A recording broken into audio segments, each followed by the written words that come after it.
Now I'm going to tell you how the neural networks works by learning an image.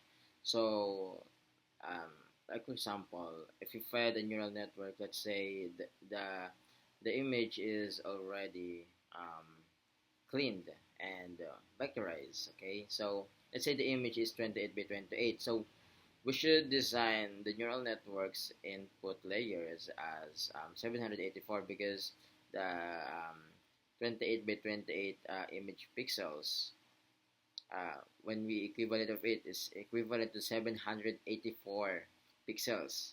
So what we need in the architecture of the neural networks in the input layer is 784 neurons that could hold each of those pixels.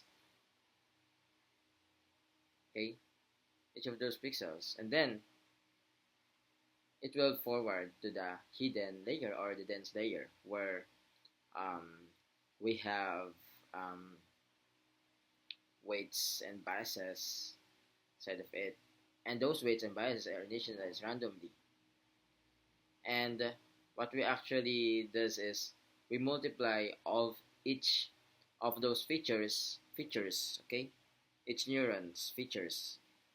Inside of the features of it is the pixel values of the image. Multiply each of them and forwarded to the next neuron, and then apply biases. So the architecture of it is, think about, this is from the input layer. Okay, the neuron of it, the neuron that consists of the value of the pixels. There are 784 um, neurons in the input layer, and then here is the next layer, or the hidden layer, or the dense layer that we call. Let's say this is the n sub 1, or the neuron 1 from the input layer. It will connect to the hidden layer, each neuron fit in the neural network in the hidden layer. And then, let's say this is the first neuron in the hidden layer. You're going to multiply the features value, the pixel value, into the weights of this neuron. Remember, the weights is of this neuron is initialized randomly, and later on it will adjusted and adjusted in the next layer after the optimizer that I'm going to talk about later. So it multiplied in the weights of this neuron. Okay, ganun din, and that's the same thing will happen into the other neurons. It will connect to this neuron, multiply to the weights, random weights, and then summing up plus bias. And the bias is, um, the purpose of bias. We could tweak the functions, or the approximation functions, up or down, so it doesn't uh, um, stand by in the origin or in the zero. So we could approximate, because by adjusting the weights and biases, the main reason of it is to approximate the function. So we could just plug in later on any values, and we could it predicted it using the neural networks. And let's say this is the hidden layer, and it calculates the bias and the weights multiplied by the weights, and then there's another hidden layer. Um, I mean, before it go to the other hidden layer, or the next layer in the dense layer, um, those summation of the weights and biases that came from the previous neurons, without a bias, after the bias, it will um, go to the activation functions. And activation functions does is, um, it will convert to the nonlinearity. Because as you notice, we use the linear equation in the neuron. Okay, it's equivalent to um, y is equivalent to the neuron is equivalent to wx plus b, where w is weights and b is the bias.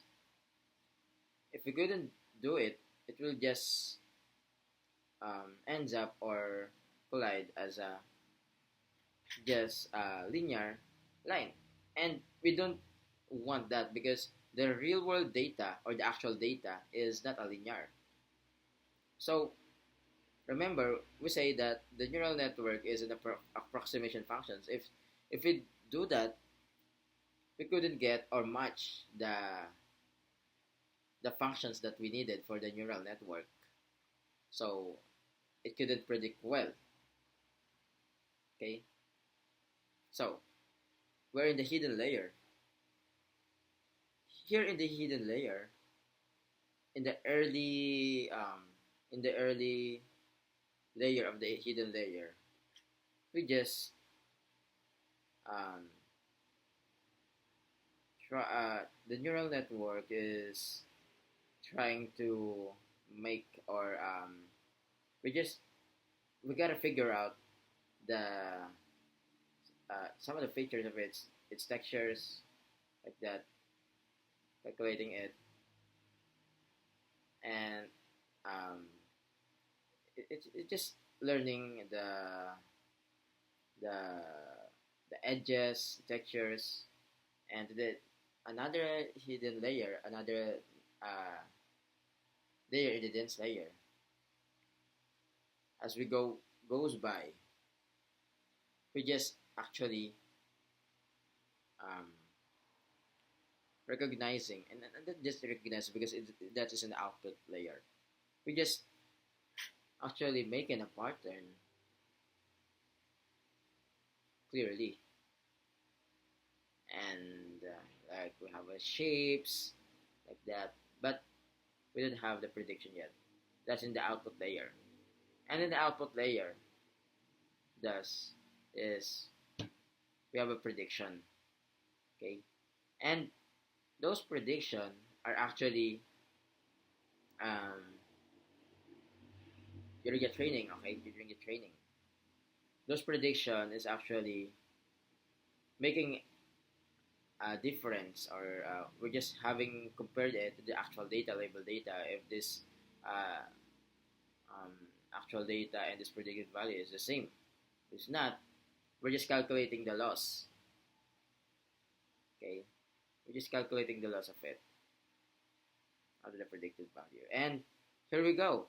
We have a back propagation, and this back propagations calculating the gradients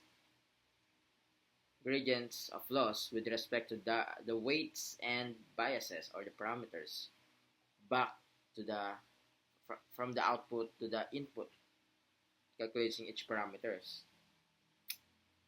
and we use those gradients later on to optimize it and to low the um, to reduce the loss of it. And if we could decrease the loss, remember we use the calculus behind it, the chain rule. As the loss change, the weights also changing towards um, uh, the approximated functions that I'm talking about. And those process repeated and repeat, and those process is repeatedly happening until um, we have near zero loss. If that's so, we could say that our model is ready for testing and evaluation. And remember, um, we couldn't just have a perfect zero loss because it could lead to overfitting the data where This happened in the training where the models also train the noise and memorizing instead of learning.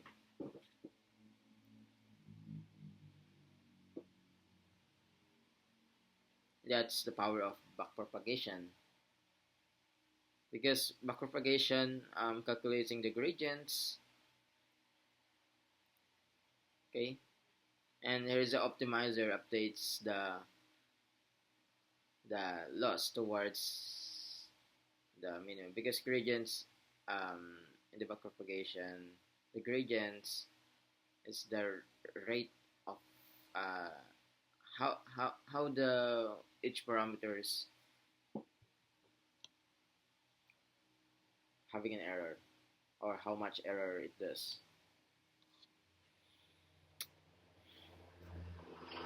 And then and there is a evaluation.